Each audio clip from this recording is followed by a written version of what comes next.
જય હિન્દ જય ભારત ખેડૂત મિત્રો, આજે આપણે છીએ જુનાગઢ જિલ્લાના વંથલી તાલુકાના નાવડા ગામની અંદર. આ બાજુ આપણે તમે જુઓ તો આપણું મેઘપુર દેખાય છે, અહીંયા નાવડા દેખાય છે, આમ નરડી છે અને મગફળી બતાવી ભાઈ. આપણે મગફળીનો ઘેરો ઊભો છે. આપણે આ મગફળીમાં કાંઈ ન ઘટે.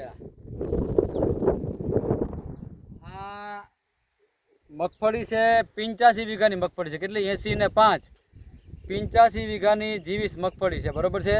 તો આપણે નાવડા ગામની અંદર ખેડૂતની મુલાકાત આવ્યા છે ને આપણા જ ગ્રાહક છે, આપણી પાસે દવા લે છે. ભાઈ તમારું નામ શું છે? જયંતિભાઈ. અને આ ગામ કયું આવે? નાવડા. તાલુકો વંથલી. જિલ્લો જુનાગઢ. હવે આપણે માંડવી કેટલા વીઘાની છે? આ 85 વીઘા. માંડવી કેવી છે? માંડવી એકદમ સારી છે. કઈ માંડવી છે આ? G20. અને વાવેતર તારીખ તમને યાદ છે ભાઈ આની? આ 20 તારીખનું વાવેતર છે. 20/6/2025. આજે તારીખ છે 5, ટૂંકમાં 45 દીની મગફળી થઈ. બરોબર ને? આપણે હા. તો આ માંડવી પાયામ ખાતરમાં હું નાખ્યું ભાઈ? આપણે DAP નાખ્યું હતું પાયાના ખાતરમાં. પછી બીજા ખાતર કઈ આપ્યા આપણે? હા, એક આપણે આ પેલા ફાડા આપ્યા હતા સલ્ફર. હા, સલ્ફરના ફાડા આપ્યા હતા ભાઈ. તેલીબિયા પાક છે એટલે સલ્ફર દેવું પડે. બરાબર ભાઈ, સલ્ફર આપ્યા. અને બાકી એ DAP ખાતર પાયામ નાખ્યું હતું. હા, 18% નાઇટ્રોજન, 46% ફોસ્ફરસ અને ભાઈ સલ્ફર આપ્યું. બરોબર છે. તો ભાઈ આમાં બીજા નંબરમાં આપણે દાખલા તરીકે 1.5 મહિના માંડવી થયા 45 દિવસમાં. દવા કેટલી વખત મારી આપણે આમાં? દવા એક જ વાર મારી. દવા ક્યાંથી આવે આપણે? આપણે શિવ શક્તિ અગ્રોમાંથી દવા આવે. ક્યાંથી? હા, કોયલીથી. દવા સારી આવે? દવા એકદમ સારી. દવા બધી આપણી પાસે એક જ વખત ડોઝ માર્યો. તમે જો આમ માંડવી જોવો ભાઈ, રિઝલ્ટ બહુ સારું છે. રિઝલ્ટ બહુ સારું છે દવાનું. આમાં માંડવીમાં તમને સિક્કા જેવા પાન દેખાય, મોટા મોટા પાન છે. જોકે જનરલી માંડવી બધી સારી છે, પણ આપણે વખાણ નથી કરતા. આ માંડવીમાં કાંઈ ઘટે નહીં. તમે જુઓ, આમાં ક્યાંય ચીપ્સ નથી, કથરી નથી. પણ ટૂંકમાં કહેવાનો મતલબ, દવા આપણે આજથી 15-20 દી પહેલાં આપી હતી ભાઈને. એક ડોઝ આપ્યો છે. ટેબુ સલ્ફર ને કથરીની દવા આપી હતી, અને એક ફાલફૂલની દવા નાખી હતી, અને ફૂગનાશકમાં હેડોક્સોબેન્ઝિન ને ડાયફોકોનોઝોલ આપ્યું હતું. અને હવે પાછો ડોઝ મારવા, હાથ પહેલાં ડોઝ મારવો છે. બરોબર? તો દવામાં તમને કેવું લાગ્યું ભાઈ? દવાનું રિઝલ્ટ બહુ સારું હોય.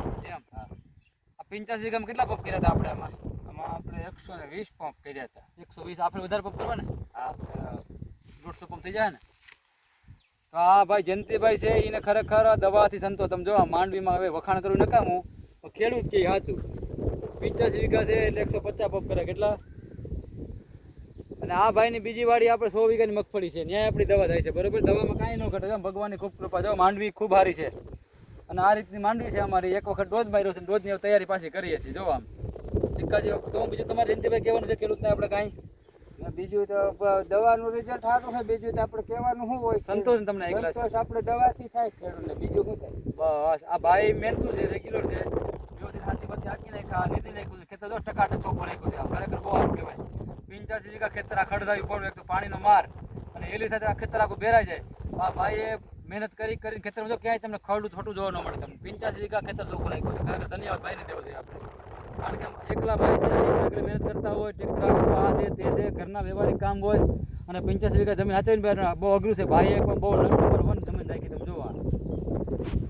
તો બીજું કંઈ કેવું તમે કયો? હવે કાંઈ ના, હવે કાંઈ બીજું તો કહેવાનું છે નહીં આપણે. આ ભાઈ નંબર બોલો તમારા. 84 69 308 109. હજી એકવાર બોલો. 84 69 308 109. આ બધી દવા ભાઈની આપણે કોઈલીથી આવે, શિવ શક્તિ એગ્રો સેન્ટરમાંથી. છતાંય કોઈ વધારે પ્રશ્ન કરવો હોય તો આપણી ચેનલમાં તમે મને ફોન કરજો. આપણી ચેનલનું નામ છે શિવ શક્તિ એગ્રો સેન્ટર સંજયભાઈ. આપણા મોબાઈલ નંબર છે 9871950024. મારી વાત તમારે માનવાની કાંઈ નહીં. આ નાવડાવાળા ભાઈ છે, તાલુકો વંથલી છે, જિલ્લો જુનાગઢ છે. તમે એને ફોન કરજો. દવાનું કેવું કામ છે તમને કહે છે. બરાબર છે? જય હિન્દ જય ભારત.